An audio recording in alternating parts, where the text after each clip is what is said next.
You don't need a new version of your child next year. You need a calmer version of the environment that they live in. Now, I want you to really sit with that for a second.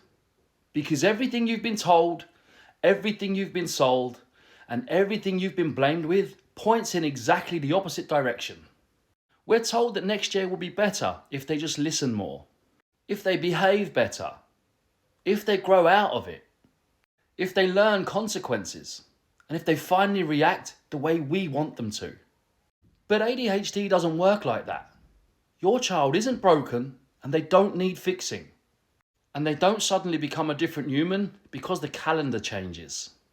What does change outcomes, slowly, quietly, and sustainably, is the environment around them. And here's the part that most people never say out loud.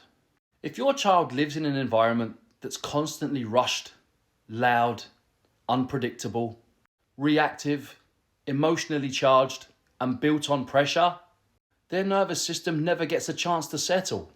So the behaviours don't stop, the meltdowns don't disappear, and the guilt just keeps piling up, for them and for you. This is why so many parents feel like they're doing everything right, yet still drowning. Because the work isn't about controlling behaviour, it's about lowering the temperature of the room. It's about asking, what demands are we putting on a brain that's already overwhelmed? Where are transitions happening too fast? Where is the environment asking for skills that the nervous system doesn't have yet?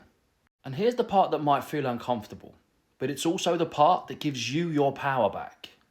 The one thing you can change is you. Not who you are as a parent, but how the environment is structured, paced, and emotionally held. When you slow the environment down, your child doesn't have to fight so hard to survive it.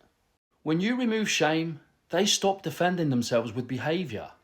When you change the system around them, you stop asking them to do impossible things with a nervous system that's already maxed out. This isn't about lowering expectations forever. It's about building the scaffolding before we demand the climb. So as this year closes, I don't want you writing resolutions about fixing your child. I want you asking better questions. What made this year harder than it needed to be? Where did the environment work against their brain?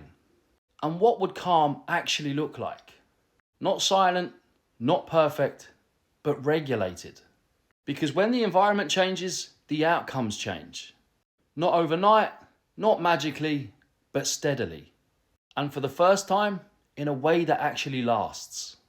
Next year doesn't need a new child. It needs a calmer system. And that is something you can build.